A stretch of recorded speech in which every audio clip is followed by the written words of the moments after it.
Welcome back to Post-Traumatic Thriving, where we talk about this ugly stuff called trauma and, more importantly, how we work through it successfully. I am here with my wonderful co-host, Tanya Brown. Hi, Randy. Excited to be here. Yeah, it's great to see you. We have a fantastic guest today, don't we? Amazing. Anthony Brown. Anthony. You're a big name in Orange County, the speaking circuit and everything. Yes.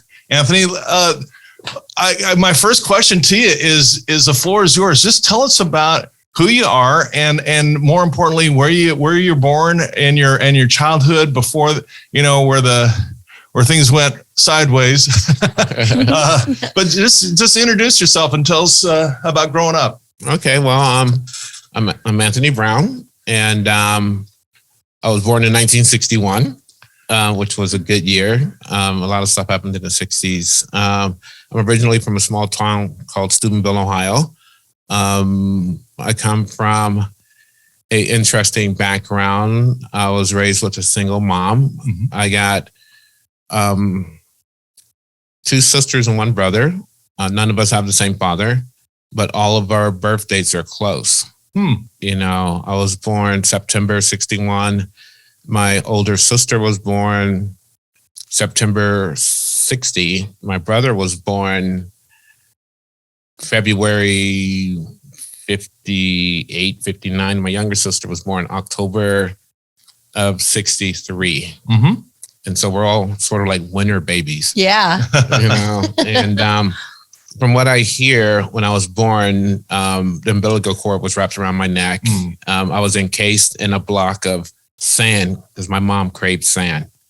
And so I made it through that. As far as I can remember, it was always my 2 sisters, my brother, myself, and my mom. Father figures, my brother knew his father. My older sister knew her father. My younger sister knew her father, but I never met my father. Oh, boy. I didn't even know his name until I got my birth certificate when I was 15 years old. Oh, okay. Wow. And so being raised in that household, I was born in Steubenville, but we lived in Cleveland probably from when I was 8 months old to 9 years old. I remember as early on as we used to live above a bar. The roof of the bar was our yard. And so I remember looking over the top of the roof down in the alley and seeing, violence and things of that nature. And that's just what I was used to seeing. Our household was violent. My mom's motto was spare the rod, spoil the child. And so we got some of that. When I was younger, we didn't have much money. I remember when we used to have food, our meal consisted of like scraps. And she worked at a barbecue place. When you clean the grill, what's left over, that was our dinner. Oh, wow. And we lived on that. I remember government cheese, and that stuff made good macaroni and cheese, but give you a little constipation, but hey, and so that's the way we lived. And I remember we didn't go out much because of our neighborhood. So me and my sisters used to play together. One of our favorite games was one of us would pull a blanket because we had wooden floors, and the other one would ride on it. And that's what we used to play, sling each other around that way. And so that was fun. Going to school in Ohio, there was wintertime, it snowed and all of that stuff. And so I remember there's one time I remember my mom got enough money to give us a lunchbox because, and there was a little thermos in it. And I broke the inside of the thermos, but I was scared to tell her, because of the consequences that would happen. And so I remember one morning she wanted to fill it up with liquids, and it poured out. So I got busted on that one. And so, but that was the way, my household was. I remember being a little kid. My mom used to invite friends over. They would drink. I remember Schlitz malt liquor. In a can. Right. They would drink and put out cigarette butts in the can, and I'd go behind and drink from the beer cans and probably swallowed a few cigarette butts. Oh, boy. That's probably what led me to smoke later on, but that's a different story. But that was my life. I drank, and she says, hey, that's my little man. And that was that. And we used to get up in the middle of the night, creep in the refrigerator and steal food because we were hungry. And one day we got up in the middle of the night to steal food, and we walked in the living room. My mom was laying on the floor. She had got shot. Oh my gosh. Yeah, I remember the blood and the gray matter. I can even visualize the position she was in. Oh Lord. You know, and so So just to get clarity, so your mom was in the kitchen and she had been shot outside, or no, she was in the living room. We got up to go to the kitchen to steal food, and we looked in the living room. And she had been shot in the living room. Right, she was laying there, and at that time she was seeing some guy, and he disappeared. You know, and so I thought, well, maybe he's the culprit, but they never. That's an unsolved mystery even to this day. Did your mom survive the shooting? Yeah, she did. Okay. She did. There's an odd blank spot in my memory. But I do remember she had bandages around her head, and we moved from Cleveland to Steubenville, Ohio. And I remember when we arrived there, we had one suitcase, four coats, and her and me and my two sisters. My brother had went and lived with my grandmother at the time, and so we were living then, and so that's when I went to school. But now let's back up just a minute. I just want to because this is quite a story. Yeah, so, riveting. How old were you when you saw your mom shot in the living room? I was 9. You were 9 years old. Mm-hmm. Wow. So what I'm getting so far is you were literally born with a trauma with an umbilical cord around your neck. Mm-hmm. And it sounds like it went downhill from there, from just seeing violence literally peering over the roof of the bar into the alley. You're not having enough to eat. You're not being properly cared for. You don't know who your dad is. Every little boy, every little girl wants to know their parents. Yeah. You have a bunch of people coming through, it sounds like, and a lot of partying going on right in front of you. You're being introduced to alcohol way, way too early, obviously. And then you see your mom shot.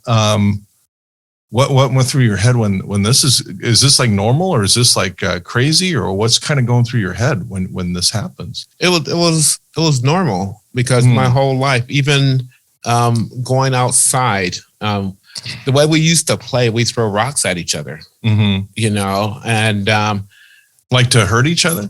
Well, that was just the way we played. Okay. You know, you throw bricks and, you know, things like that. That's just the way we played. Okay. I remember once there was a guy I was eating an ice cream, and he took my ice cream, and I hit him with a brick, you know, because that's just what we did. Okay. You know, it was your normal. That was my normal. Yeah. You know, you get into a fight, you wasn't allowed to run home because mom would bring me back, and my choices was, and I remember her telling me, you know, if you get into a fight with him, at least you got a 50-50 chance. If you run and have to deal with me, you don't have no chance. And so then, you know, that was the way I was taught to fight. You know, so you're encouraged to fight by your mom. Yes. Yeah. And did I get that? That's survive. Okay. Yeah. Wow. And so that was that. Even in school back then, that's when teachers used to give you swats and paddles and things of that nature. I remember in the 6th grade in Cleveland, our teacher had a gun. You know, that was something. Really? Normal. Yeah. Wow. Yeah, that was normal. In 6th grade. Yes. Huh. Wow. So you're about 10 when this happens, and you react to it as this is normal. Yeah. All the going to school, teachers paddling, hitting the guy with the brick, all of that was before 9. Wow. You know. Oh my goodness. Then after my mom got shot, then a different course of life occurred because we moved from Cleveland to Steubenville. Did you move because of the shooting, or was that just a coincidence? I don't know, because I was 9. Okay. And there's that little blank spot. Yeah. Okay, fair enough. So from 1 to 9 is a pretty, I don't know the right adjectives. It's a pretty kind of, it sounds to me like it's a your normal is what anybody else would say, wow, that's horrific. Exactly. Really. Exactly. And you're, as a little boy who just wants to be a normal little boy, are confronting some really ugly, things that no human should be exposed to, let alone a little kid. And you're being acclimated to this world that's just, did you ever sense that, hey, this is not okay. This is wrong. This is what I'm going through is, not okay for a little kid to go through, or did you just kind of accept it as this is the way it is? That's my norm. That's just it's all you knew. It's all you knew. Yeah. Right. You didn't have anything to compare and contrast. Right. Right. Yeah. Right. Mm-hmm. I mean, even in school, I remember my 6th grade teacher. If you messed up, you had to hold dictionaries, and you'd have to stand in the corner and hold dictionaries. And the more you mess up, the more dictionaries get added on. Yeah. And so you would hold them. I remember they were big. Those dictionaries were heavy. But that was just the way school was. Yeah. My gym teacher once grabbed me by the ribs and he said, I'd pull these out and you could feel his hand. And it's like, okay, that's just the way my life was. And you're literally eating scraps Mm-hmm. that your mom brought home. Mm-hmm. And was there what was your relationship with your siblings? They were cool. My brother left early on, and it was me and my 2 sisters. Okay. And that was fun because one sister's older than me and the other sister's younger than me. Mm-hmm. And so the younger one would create stuff, and then I would fight with her. Then the older one would beat me up, and then both of them would tell my mom. And so it was like, it's almost like you kind of created your own little playground with each other, right? Yes. Oh yeah. Yeah. I mean, our playing, as we grew older, I remember, I pushed my sister down steps. I pushed her out of a window. I mean, that's the way we played, Yeah. So there's kind of weird affection going on here a little bit. Yeah. Yeah. But the beauty of it is my older sister was she was violent. And she would nobody really would mess with her. And you mentioned your brother that left. How old was he when he left, and where did he go? What happened with your brother? My brother was probably 15, and he left after my mom got shot. My brother left, and I think he went to live with my grandmother. Mm-hmm. Okay. And then we just stayed with my mom, and then we followed behind because my grandmother's in Steubenville. Okay. And so then we moved to Steubenville. And did your mom heal from the shooting, or was there some kind of lingering medical problem from the shooting? She healed, but her anger level increased. Okay. Mm-hmm. Quite a bit. I can only imagine because, I mean, was she ever given an opportunity to really, again, we weren't talking about what we're talking about back, when you were growing up. So, if I were to, and correct me if I'm wrong, like she never really was given an opportunity to really like face her trauma. Like she probably didn't even know really what she went through herself. Yeah, and there's a possibility because we didn't hear about treatment and right. that wasn't then. Part, of that. She did what she could to survive at that time. Exactly. Yeah. Yeah. Mm-hmm. Well, so from birth to 9, it's crazy. Your mom gets shot. And then it sounds like she was a pretty strict mom in some ways, but kind of exposing you as a kid to things that, in terms of people she's invited into the home, she was exposing you to things that you shouldn't have been exposed to. Is that a fair assessment? I think she did what she knew. Yeah. Yeah. I mean, because she's a single person raising 3 kids in a very volatile or dangerous city. Okay. And so, she did what she could do. The best with what she knew, right? Exactly. It's like you don't come out of the womb knowing how to raise a kid in any environment, right? So she loved you and the others as well as she possibly could. And, with all she knew. Right. Yeah. Right. Yeah. Because I believe that's all she knew. Yeah. To correct a child, you'd have to discipline them, and discipline was just part of my life. I mean, in school, you get, paddles, you go home, you get corrected. And it's not like, we were little angels. I mean, we got into stuff. Well, sure. Was it discipline? Was it discipline or very punitive? What do you, knowing, everything looking back now?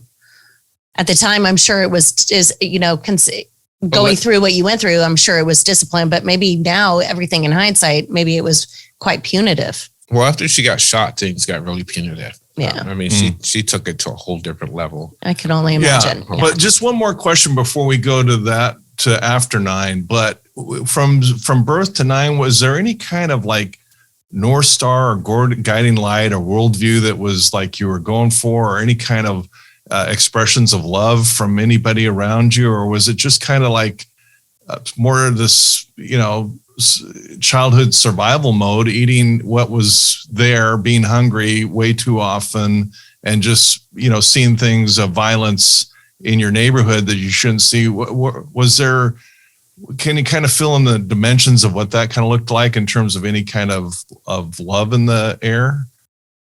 Well, that was love. I mean, there wasn't really nobody there. I mean, my mom would go to work, us kids would watch each other. That was it. There was nobody to come in and go, oh yeah, this is going to be fantastic. It wasn't that, and so we just dealt with what we had. Yeah. Okay. Yeah. So you turn 9, or your mom's shot. There's a new level of anger. What is that phase from 9 to, let's maybe go up to high school? What did that kind of look like for you? Well, I never went to high school, but junior high. Okay, fair enough. When we moved to Steubenville, I was in the 6th grade. Okay. And I remember we lived on 8th Street. We came to that town with 1 suitcase, 3 coats, 3 kids, 4 coats. She had a coat, and her. And that's where she was born, and that's where I was born. So she kind of went back home. And so I remember going to the 6th grade, and sometimes kids are cruel. And I'm a new kid on the block in the 6th grade wearing hand-me-downs and all of that stuff. And so I'd get into fights and things of that nature. And, the same old rules, you can't run, you have to go back and things of that nature. And so we lived on 8th Street. My mom started to... I think at that time she started going to school, and from 8th Street we moved to the first house that she bought, and by then I went to the 7th grade, and 7th grade I was already acting out. I mean, I was like stealing all the time. I think that's when I first tried to get high with Lipton tea. Lipton? Yeah, Lipton tea. Me and my sisters rolled up Lipton tea bags and smoked it. And it smelled like, marijuana. So we thought it was marijuana. So the first time I got high was on Lipton tea. Did that work? I don't know. It worked a little bit different. Well, when I got introduced to real marijuana, alcohol gold, then there was a big difference. And so that happened, and we discovered that because we didn't have money, we still didn't have any money, and what was your mom doing for work? I'm just curious. She was a housekeeper. Okay. And I remember once she was a janitor at a bank, and she was working at the bank, and she took us kids in there to help her clean. And me and my sisters would go, and we'd look at the desk of people, and we'd go through, we'd find gum and steal it, and find change and steal it. And then one day my sister opened up a drawer, and there was like envelopes of money. And so we're like, wow. Yeah. And so we took it, and my sister was supposed to burn the envelopes, because in the bank there's an incinerator, then there's a box that you have to put the stuff you're going to incinerate in the box before you burn it. Well, my sister was supposed to burn the evidence, but she didn't. She put it in the box, my older sister. And so the feds found out and they came to our house. Wow.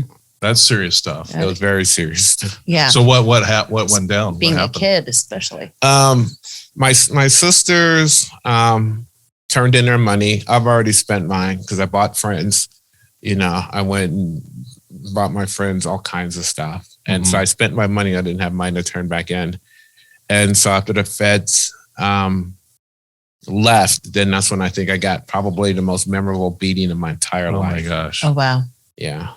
By your mom? By my mom. Okay. Yeah. I had to lay on the floor, on the carpet floor, and she put her foot on my neck and beat me with an extension cord. Oh my gosh. Oh man. Yeah. And then she would take a break and smoke Benson and Hedges 100. And then when she got done, she continued. And during one of these breaks, I escaped and I ran to my friend's house and I was hiding in a closet.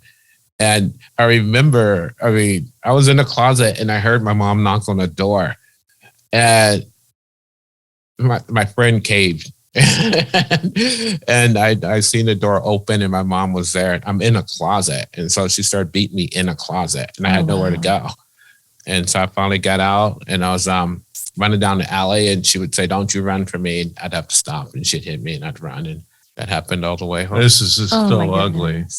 Now, You're what's a kind of kid. going through your mind as you recount this?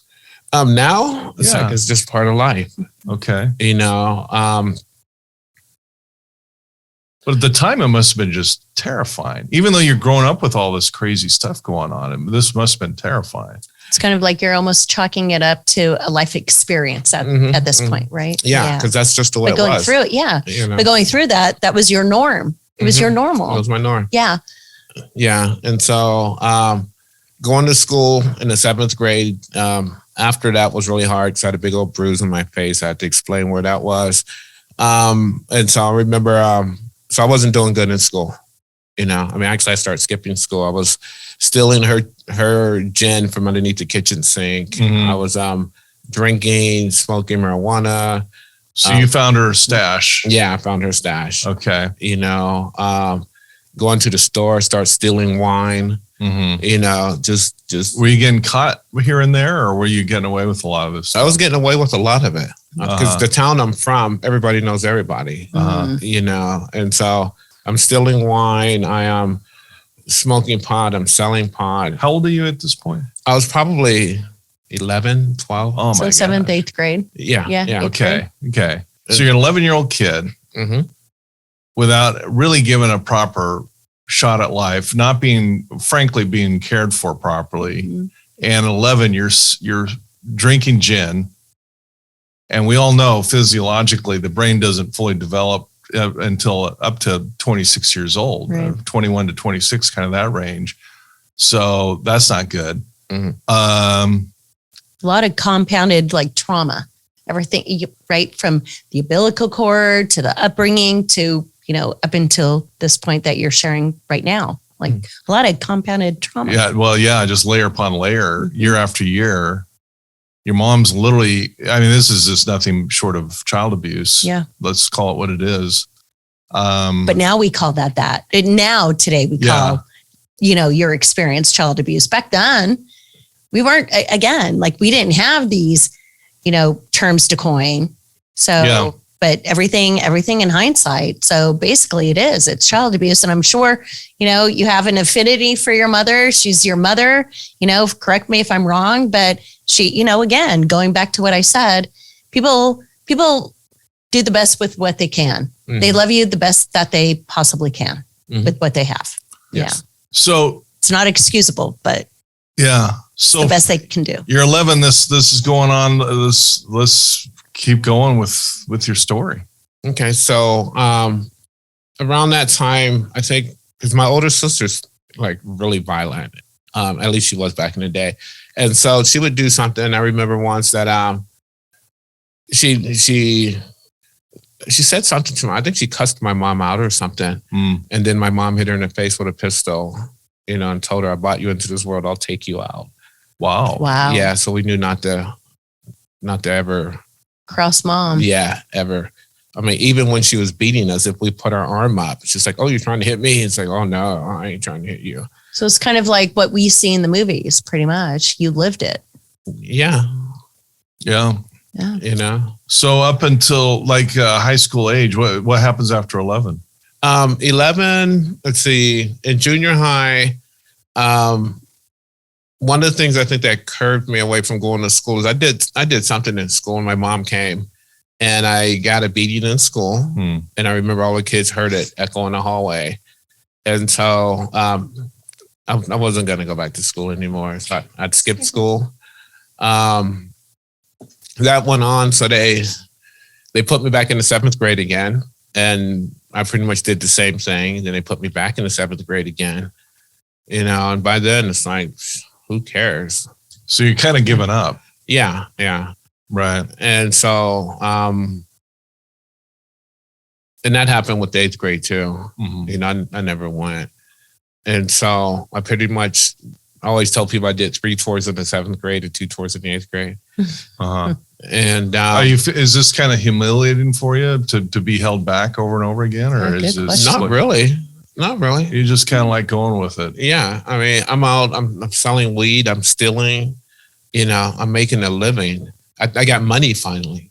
Yeah. So who cares about school? So between stealing and selling weed, you're kind of coming up with the money that and frankly taking care of yourself in the way that your family is not able to. Right. Sort of independence. And when I'm curious about your sister, you said she's violent. What did that violence kind of look like? One guy upset her and she demolished his car with a brick. I mean, she chased him down the street. Anybody would get into a fist fight with my sister, you're going to lose. We already know that right out the gate. There's no way, And so if somebody beat me up in school, they knew what was coming next. I mean, my sister, you think my mom was violent? My sister she'd beat you with a stick. I mean, she was mean. And she would snap. There wasn't no warning sign. If you seen my sister, it's going down. Wow. And then you mentioned you had another sister. My younger sister. Oh, she's mellow. She didn't do anything, man. She just told on people. Okay. So very different personalities. Right. Because I remember there was one time in life that I was selling weed and I was keeping it in the house. And it was in my room. And this is a running joke with us even to this day, that it was in my room and I had it stashed in a certain way. And I came back and my stash was disturbed. And my younger sister took it. And I confronted her on it, and she denied it. And then my older sister beat me up. Then they both told my mom I was selling weed. And so then, my mom beat me too, because I shouldn't be selling weed in the house. I shouldn't be selling weed, period. But so that's how my school, my school stuff was going. And that's how my life was. By then I was probably 13. That's when I learned how to inject drugs when I was 13. Oh my God. Inject. Yeah. What are you injecting? Preludins. It was a diet pill back then in the day. And by then I've already started eating pills. I was eating any amphetamine based. I was eating anything. It didn't matter. So you just want to get high and take your mind somewhere else, other than reality. Exactly. Yeah. Wow. But everything in hindsight, because sometimes when you're actually going through the trauma, we don't go, well, why am I drinking? Why am I using? Why am I popping these pills? Pretty much like everything in hindsight. But now it's like, now you're able to go back and go, wow, no wonder I did all of this because I didn't want to feel what I was going through. Yeah. Well, what's fascinating about your story, Anthony, is that, a lot of people get into drugs and alcohol, but they're typically more like in 17, 18, 19, or maybe in college. You're starting young. Very young. I mean, you're drinking out of, beer cans at 6. Yeah. And you're using needle drugs, which is really serious, as a young teenager. I mean, like a 13-year-old. Did I get that right? That's just like, oh, wow. Yeah. Okay. It's a lot for a kid to take in. So I guess on the quote plus side, you're providing a few bucks for yourself. What are you using with your money for? With your, dealing weed and stealing. What were you using the money for? Just actually, most of my money I spent on my friends. Huh? I bought friends. You bought friends. That's what I did. I bought friends. Yeah. You buy them stuff so they would be your friend, kind of thing? Yeah. I mean, one guy bought his mother the entire Exalata collection. I take people out to eat. I mean, I bought people shoes. Just so I get a place to hang out with. What was it more out of a kindness in your heart to give something to someone else, or were you trying to get them to be your friend, or both? I think it was more along the lines of having some place to hang out. Mm-hmm. Okay. Because hanging out at home wasn't safe. Yeah, well, yeah. Okay. And so, but and then, not fun. Yeah, then one friend, that's the one that opened the closet and, turned me in. But hey, under the circumstances, if you see my mom at the door, you're in trouble. Yeah, you're gonna tell. So when you say turn you in for what? Because that was the day I got beaten from the feds, and so when I ran down to hide from my mom, I hid in his closet at his house, and she came down there, and I heard her. Okay, and then the closet door opened. There's no way she could even get in the house unless he opened the door. And so he ratted me out. And so buying friends just wasn't worth the price I paid. Yeah. Okay. Yeah, sometimes we don't know who our friends are, right? Yeah. Yep. Okay, so let's move, beyond 13 where you're using needle, drugs, very serious. Let's go to 14, 15, 16. What those years look like? At 14, by the time I hit needles, I've already ate pills. I mean, anything, it didn't matter. Placidils, cross tops, Black Beauties, Quaaludes, acid, smoked hash, everything. Wow. And then I started injecting preludins. And then one day when I was 14, a carnival came into town. And when the carnival, I got a job working, help assembling rides and tearing them down. And when they left, I left. I left with them. You went with the carnival? I went with the carnival. And how old were you when this happened? 14. 14. 14. A carny. I was a carny at 14. Okay. Was this in your mind a good thing, or you're kind of escaping the whole? Yeah, that's my great escape. Your great escape. Also, maybe that also too. Maybe that was your family at that time too. Maybe. At the carny, see, at home, my mom was the boss. Okay. At the carnival, I'm the boss. Okay. I can fend for myself. I can fight. I could do whatever. You can't tell me what to do. At home, it wasn't nothing like that. I couldn't win a fight with my mother. There's no way I would even try it, but at least I had independence. And so the carnival left, I ran off with them. Carnival season's only in the summertime.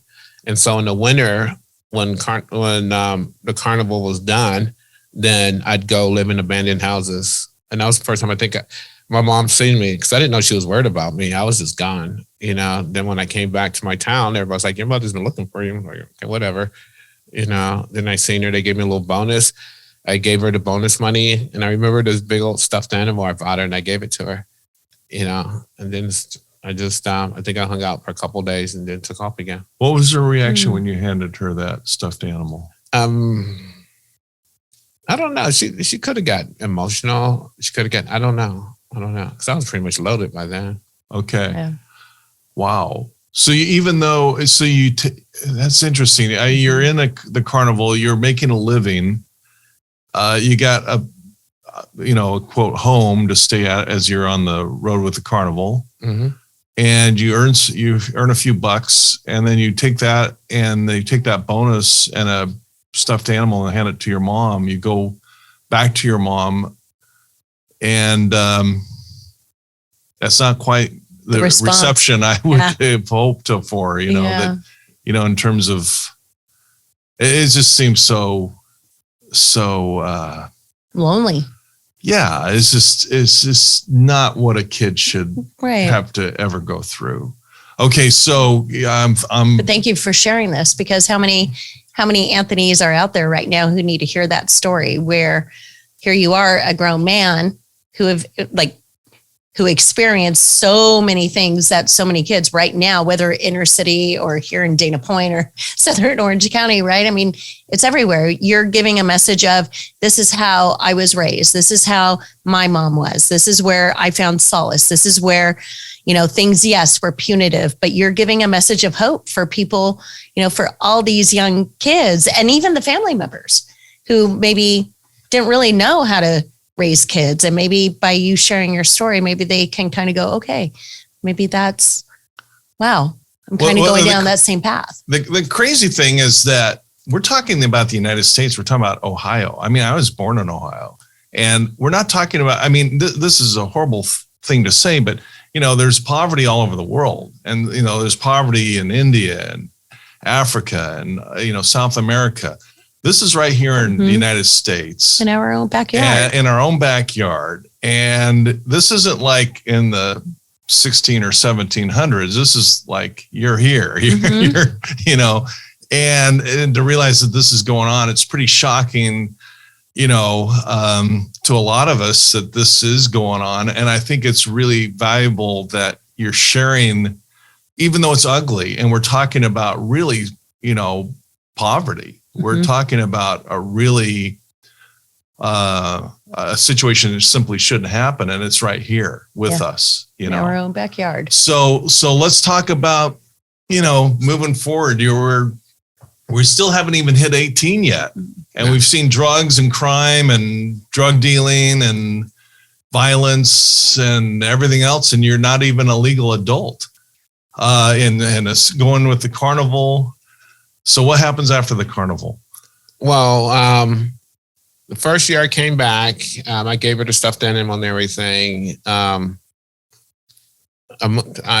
started living in abandoned houses.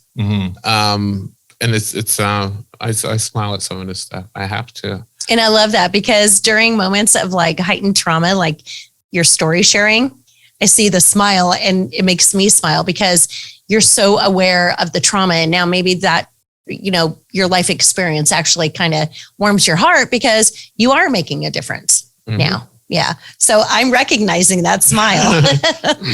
I do the same thing. Okay. So you're living in abandoned houses. What's that all looking like?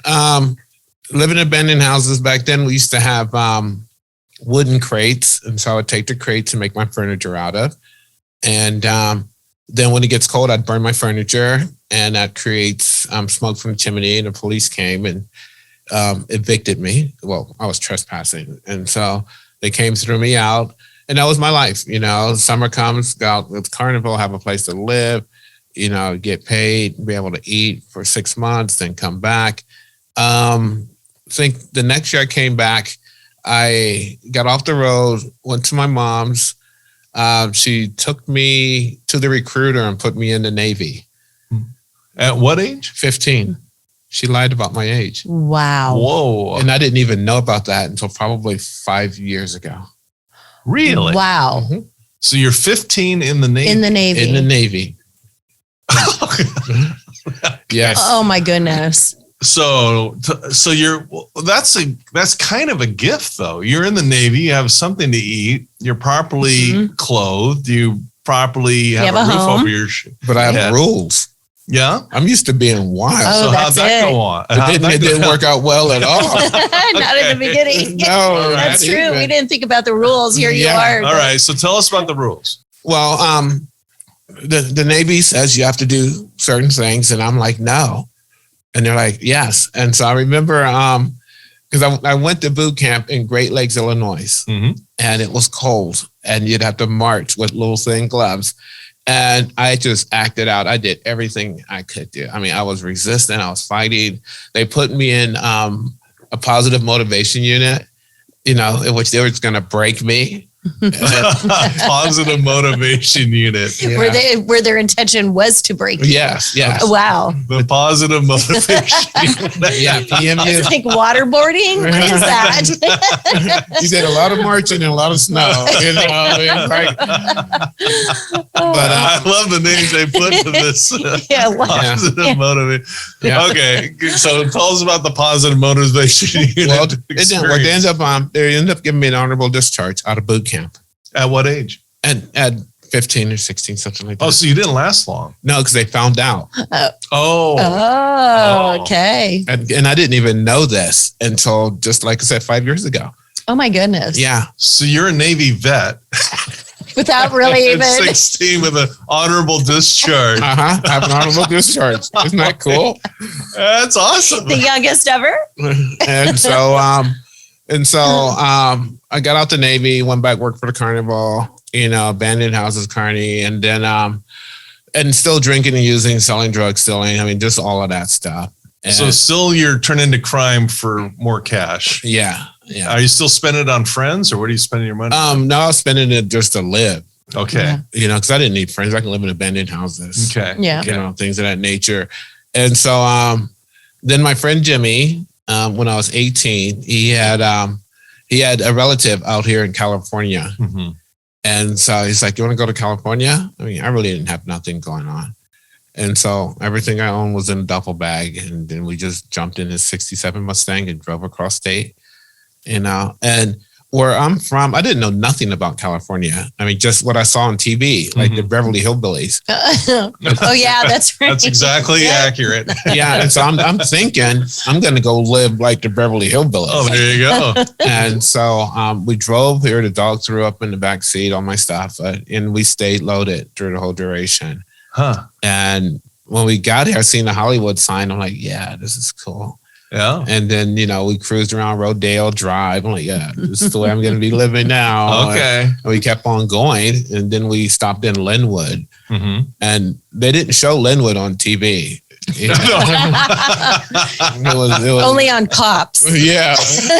And I wouldn't want to. There's some wonderful people living in Linwood, but there is your point. But not where I was hanging. Okay. All right. And so I get to Linwood, and he had a brother that had a one-room place. And we tried to live with him, but that wasn't, happening because I'm just independent. I'm wild. I'm 18. I have no rules. I really got to the point where it's like, I don't have any rules. I mean, I don't. Mm-hmm. And so his brother wasn't putting up with that. And so I ended up hanging out at the park, got introduced to gangs, start smoking PCP, injecting cocaine. Mm-hmm. That's when I switched. And just drinking wine and just. So you're 18. You're a honorably discharged Navy veteran. You've been doing the drug dealing stuff for years at this point, and you're only 18, and you're in Linwood, California. And I guess, did you consider the move to California an upward overall move in your life? It didn't matter. Didn't matter? No. Okay. I mean, life. I told myself a long time ago, if you don't expect nothing, when you don't get nothing, you don't feel nothing. Okay. Yeah. And through this whole point, from birth with the umbilical cord around your neck to 18, and this senior mom being shot, this whole thing, did it occur to you that, hey, my reality is what I've become acclimated to is not what how kids should be treated? Did that occur to you? No. I mean, the whole time. No, even being a carny.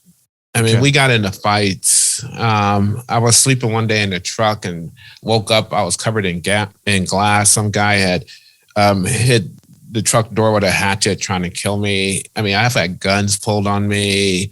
People try to stab me. I mean, that's just normal. Yeah, it was your normal. That was normal. So I mean, you're coming from a kind of a messed up household into the carnival. I guess your compadres in the carnival are also coming from similar situations. Mm-hmm. And treating you pretty much the same way. Yeah, I mean, we partied. I mean, that's just the way it was. To be a carny, you have to be tough.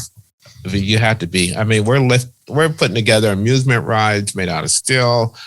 You're dealing with local people from different areas. You're like a stranger in somebody's town, and you're just wild. I mean, I know I was wild. I mean, I didn't have any rules. Yeah. I mean, if you come to the carnival with your girlfriend and I wanted your girlfriend, it's like, I'll punch you in the face. Because that's just the way my mentality was. Right. And I can always find drugs, and so that's just the way I live. Wow. And you had nothing to compare it to. So again, it's your normal. That's my normal. That's why we don't judge. Right. We don't judge because that's all you knew, right? Mm-hmm. It's all how so many other people walking the earth in very similar footsteps, right? That's why, personally, that's why I don't judge, because that's all they know. Mm-hmm. Okay, so 18-year-old in Linwood, and you're still doing a lot of criminal kind of thing. Let's get back to 18 and what's that life looking like? And I'm smoking sherm. I'm selling sherm. I'm stealing because I'm new in California. Which sherm? PCP. Okay. In a liquid form. Okay. Yeah. Okay. And I learned how to smoke that properly because there is a technique to smoking sherm. And so I learned how to do that, but I'm greedy and I smoke too much.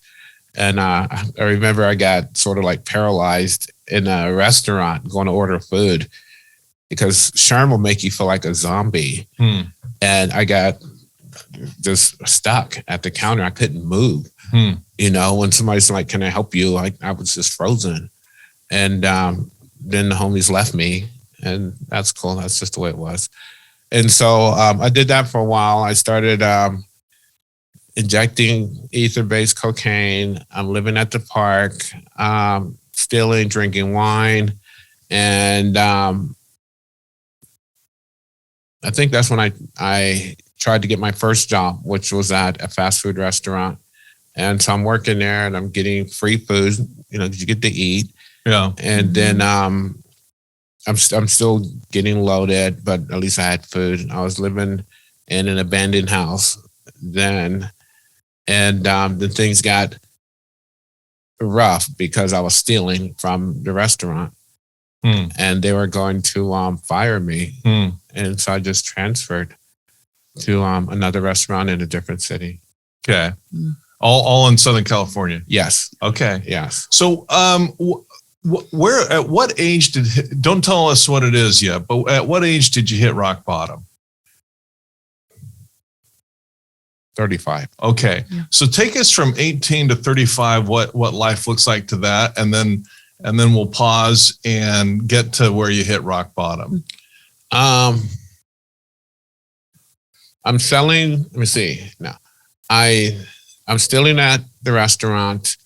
I got transferred to a different restaurant from Lakewood to Costa Mesa.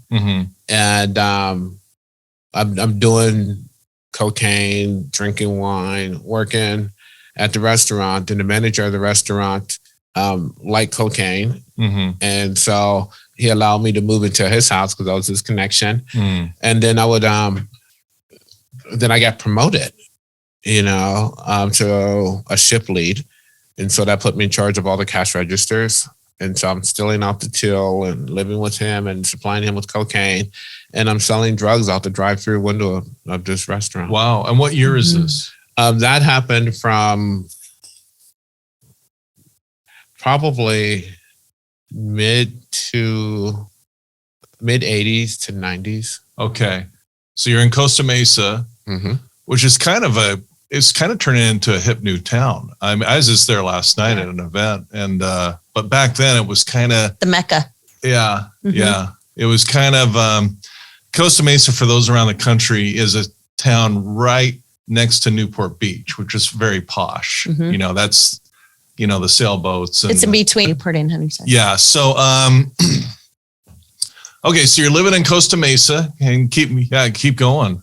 Okay, so I'm selling drugs there. I'm living with the manager, and I guess there was too many times in which the drugs was missing because I'm still a thief. I'm still stealing stuff. I had no boundaries. I really didn't care about people. I mean, I was that person that him and I was the only two people in the house, and he'd go to the bathroom and I'd steal his drugs, and he'd come back and say, "Well, where's my drugs?" I'm like, "Well, I don't know, but we're gonna find out who took them." That was my. So you're lying, you're stealing, right? Yeah, you're not okay. I am not the. I am not the citizen that you would want to be around. Up to this point, I hadn't heard you mention jail. Have you been in jail? Up until that point, not really. Wow. What do you mean, not really? Well, the cops kicked you out of the house, but they didn't take you to jail. Right. Yeah. Okay. Yeah, and so had you been in handcuffs?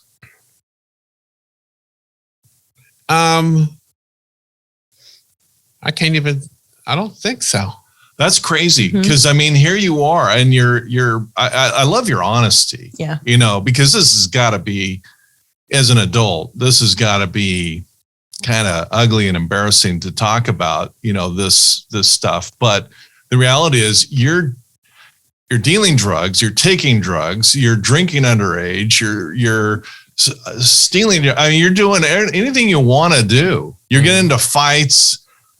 It's crazy, amazing. You're here alive, with this whole carnival thing and axes and smashing glass and guns and stabbing, all this stuff. And you haven't been to jail yet. Yeah. Oh, it's coming. The disease. Oh, okay. Right? It's coming. No, all right. No, but it's like you and I, right? We go through the program, all of that, and just hearing your story, it's like, I'm speaking to everybody out there where, this hasn't happened to me yet. Yeah. I haven't gone through that. That hasn't happened to me yet. And I think that's a really important message. We can talk about that now or later. Well, we'll talk about it later. Yeah. But the thing is that this must feel a little empowering that, hey, I'm without rules here. I'm doing all kinds of crazy stuff. Getting away with stuff. And getting away with it. I haven't even been to jail. Yeah. Pushing the system. Yeah, I might have got pulled over, but nothing as far as being arrested. Yeah. And so, now let me take the back. I went to juvenile hall for the bank thing when I was a little kid. Oh, you did to go to juvie? Yeah, I went to juvenile hall for that. But okay. that was about it. And so I'm in Costa Mesa. The manager got tired of me, and so he kicked me out and he fired me. But I've already established my your spot. Network. Yeah. At right on the corner of Harvard and Wilson. And back then in Costa Mesa, I didn't know it, but there was only 4 Black people in that whole town. And is that right? Yeah. Well, let's talk about that a little bit. Interesting. Yeah. This is Orange County. It's predominantly a white county. I grew up here my entire life. I grew up in Fullerton. Tanya grew up here with the rich kids in Monarch Beach. But, you always say that. I know. Well, we always perceived you as rich. What is it like being a Black guy in Orange County?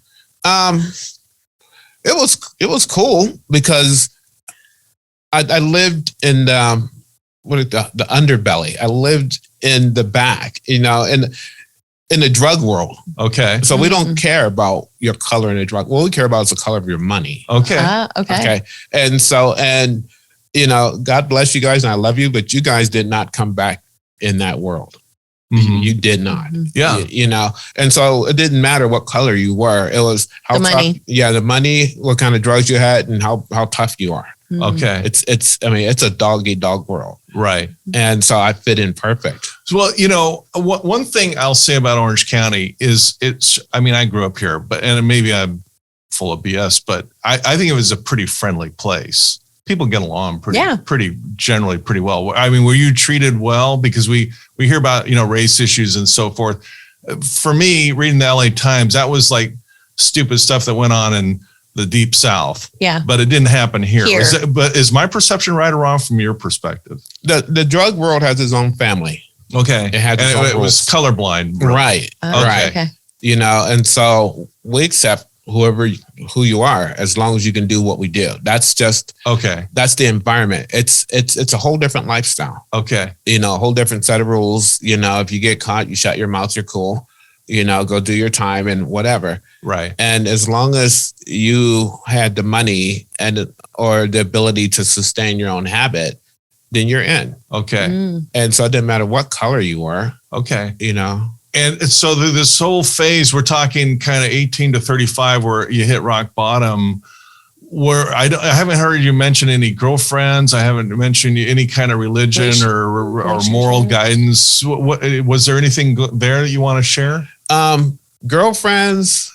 No, I didn't know till later on that I got relationship issues. I didn't even like people. Okay. And so the girls I hung out with back then were the hookers on Harvard Boulevard. Okay. Those were my friends. There wasn't girlfriends. They're just my friends. Yeah. Okay. And as far as religion, when I was a little kid, I used to get drugged to church. So I knew God was somewhere, but it was like a God of the rescue business. And God let me down. My mom got shot. Where's God? Right. I'm getting beat. Where's God? Right. You know, so. Okay. So- And just so, Which folks is a real out there thing. know, Harbor Boulevard is where Disneyland is. Mhm. Harbor Boulevard's a big, it's probably the main thoroughfare in Orange County. Mhm. You got Disneyland there. Up the street, you had where Carl's Jr. started the very first Carl's Jr. is up the street from Disneyland. Up the street from there is a little radio shop where Leo Fender invented the electric guitar. Harbor Boulevard's a big deal. Yeah. And the hookers were down by Disneyland. Right. And that's where, guys would go who are looking for that kind of thing.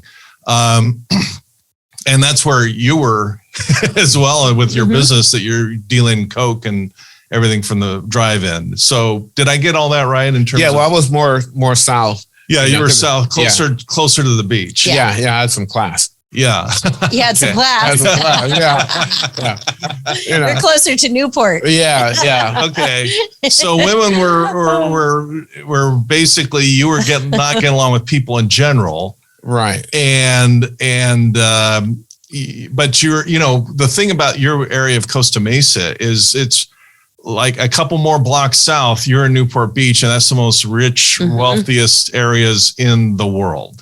It's not an exaggeration. It's not an exaggeration. Yeah, yachts and boats, and you're really close to that whole lifestyle. The money. Did you, when you saw, I mean, you must have gone there and seen that. What went through your head when you saw these mansions on the water and I didn't go there. Oh, you didn't go there? I didn't go there. I Why? stayed in my little pocket. Okay. Because when you're an addict, you're in one little environment. You don't isolated. Yeah. Yeah, you don't isolate go- yourself. Okay. You know? And you just used a word for the very first time. You're at least now you're recognizing you're an addict. Did you realize you're an addict at that time? No, I was a party animal. Okay. Back then, yeah, there's a difference. Oh, okay. For sure. So talk about that though. I mean, we've been talking about that, but just like in succinct, right? Just what is that difference like in 2 sentences for people who are listening? Denial. Yeah. Denial. Yeah. Yeah. We're not talking about the Nile. We're talking about denial. Denial. Yeah. Okay. And so I'm partying. Again, I'm one of 4 Black people in Costa Mesa. And so I'm selling drugs at night in Costa Mesa. And my only disguise was a DARE t-shirt. And Dare. Oh, Yeah. DARE. What does DARE stand for? I forgot. Drugs are, I don't know, but it's Drug-aware. Oh shoot. it's an Dare. anti-drug kind of thing. Right. So we that should was know this. your armor. That was my Yeah. my disguise. So Yeah. you're disguising yourself as a really good, clean kid. Right. Dealing drugs. Yeah, at 2:00 in the morning. Ah, In the winter time, that's- sweating. okay. And- There's a kind of a part of Interesting. genius in that. Oh yeah. You got a good cover up there. Yeah, at least I thought so. There's a little bit of genius, but in a twisted way. All right. Yeah. Wow. And so that's where Funny. that's when I first got busted. Oh, we just found out what DARE meant. Our producer found it. Okay, what is just it? go ahead and tell us. Drug abuse resistance education. Drug Drug abuse abuse. resistance education. That Kids off drugs. DARE to keep Kids off drugs. Yeah. Okay. Thanks, Mel. Yeah. All right. Thank you. So, wow. Okay, this is just a fascinating. Fascinating. This crazy cool story. Okay, so 18 to 35. What else you want to tell us about? So I'm doing that. That's when I first got arrested. And they How old were you when you first got arrested? probably oh my God, probably 27, 27? something like Wow. Wow. That's crazy. So Survival mode from until birth then. to 27, never arrested, and you're dealing, using drugs, stealing, a little thing when juvie, but that's it. Yeah. You're getting away with this stuff. Mhm. You're a party animal, Mhm. also known as an addict, Addict. but don't come up with that term later. Right. Right. You're getting away with it. You must feel pretty like kind of a Invincible? sense of invincible. Uh-huh. Yeah. Invincible. Well, when it's really fascinating when you're in specific environments, you're safe in that environment. Mm-hmm. Okay. But when you come out of that environment, Yeah. then things are different. Okay. That's why you stayed in Costa Mesa and not cruised up to Newport. Exactly. Yeah. Exactly. Yeah.